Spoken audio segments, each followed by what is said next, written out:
हरि हरि महादेव शंभु, काशी विश्वनाथ गंगे।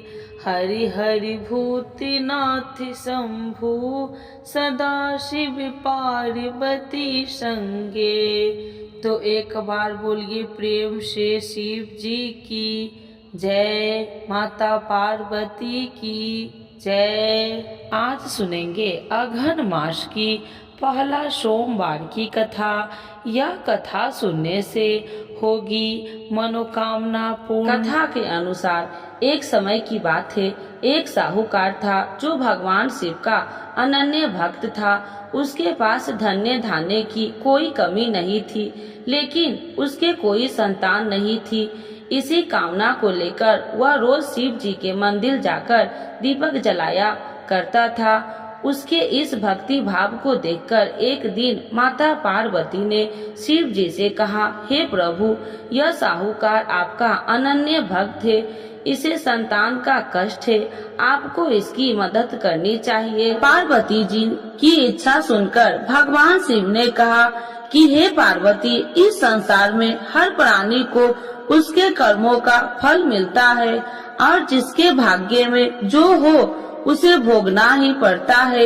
लेकिन पार्वती जी ने साहूकार की भक्ति का मान रखने के लिए उसकी मनोकामना पूर्ण करने की इच्छा जताई। माता पार्वती के आग्रह पर शिव जी ने साहूकार को पुत्र प्राप्ति का वरदान तो दिया, लेकिन साथ ही यह भी कहा कि उसके बालक की आयु केवल 12 वर्ष होगी। माता पार्वती और भगवान शिव की बातचीत को साहूकार सुन रहा था। उसे न तो इस बात की खुशी थी और न ही दुख।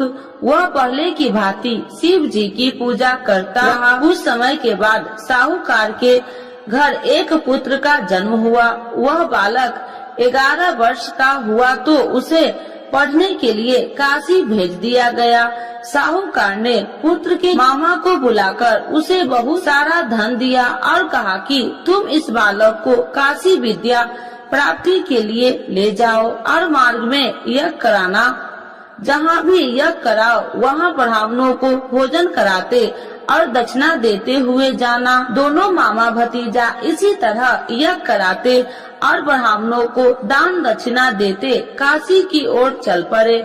रात में एक नगर पड़ा, जहाँ नगर के राजा की कन्या का विवाह था, लेकिन उस राजकुमार से उसका विवाह होने वाला था। वह एक आंख से कन्हा था।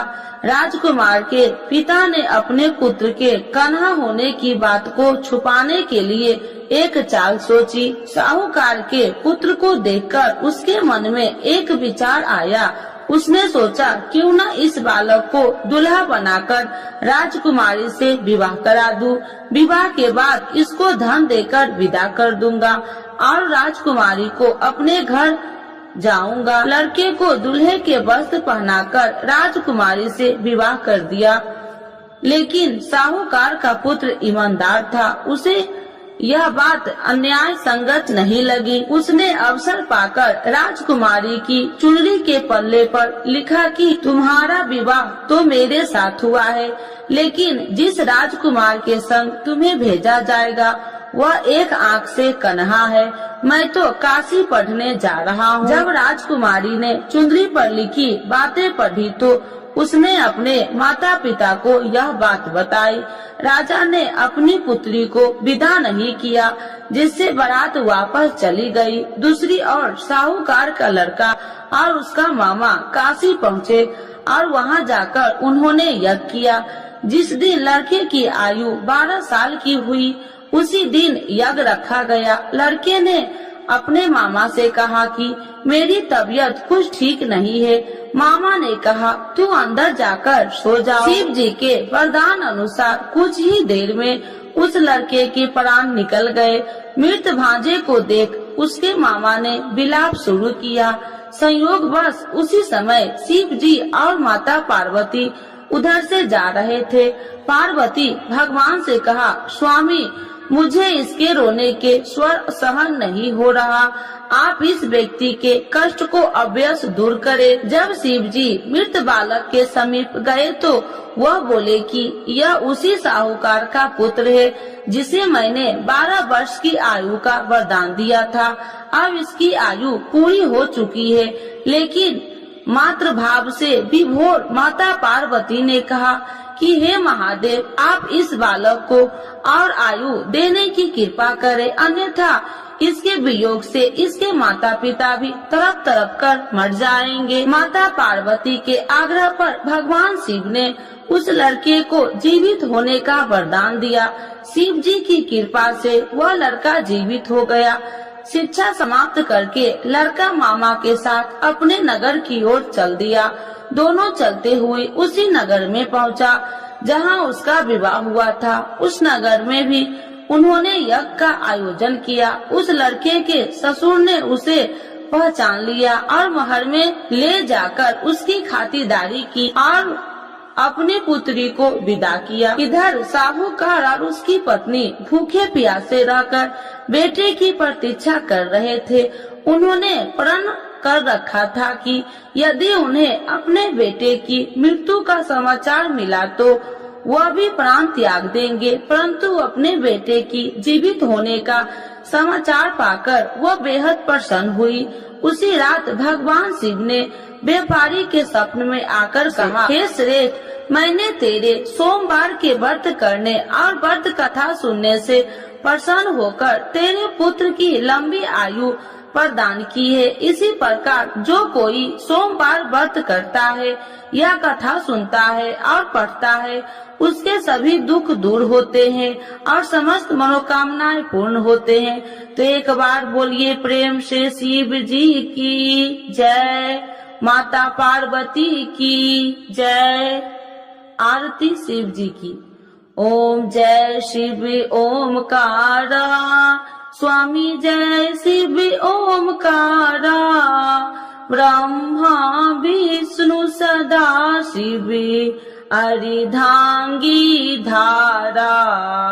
ओम जय शिव ओमकारा, एकानन चतुरानन पंचानन राजे, स्वामी पंचानन राजे, हंसासन गरुड़ासन विश्वाहन साजे।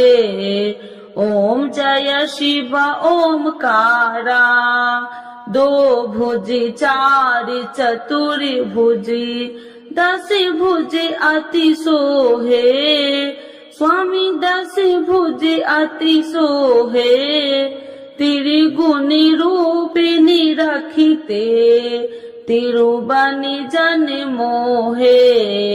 ओम जय शिव ओमकारा, अच्छी माला बनि माला, मुंडी माला धारी, स्वामी मुंडी माला धारी, त्रिपुरारी कंसारी, करी माला धारी। ओम जय शिव ओमकारा, श्वेतांबर पीतांबर, बाघांबर अंगे, स्वामी बाघांबर अंगे, सनिकादिक गरुणादिक, भूतादिक संगे। ओम जय शिव ओमकारा, करके मध्य कमंडल, चक्र त्रिशूल धारी, स्वामी चक्र त्रिशूल धारी, सुखकारी दुखिहारी, जग पालनकारी।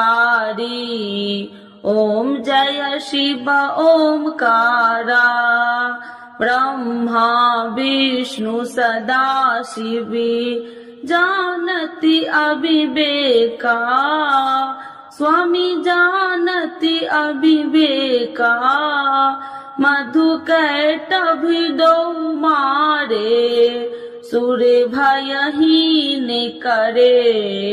ओम जय शिव ओमकारा, लक्ष्मी व सावित्री पार्वती संगा, स्वामी पार्वती संगा, पार्वती अर्धंगी, शिव लहरी गंगा।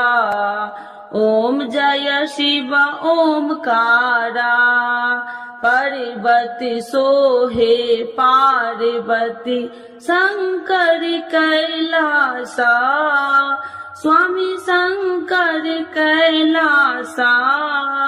भांग धतूर का भोजन भस्मी में बसा।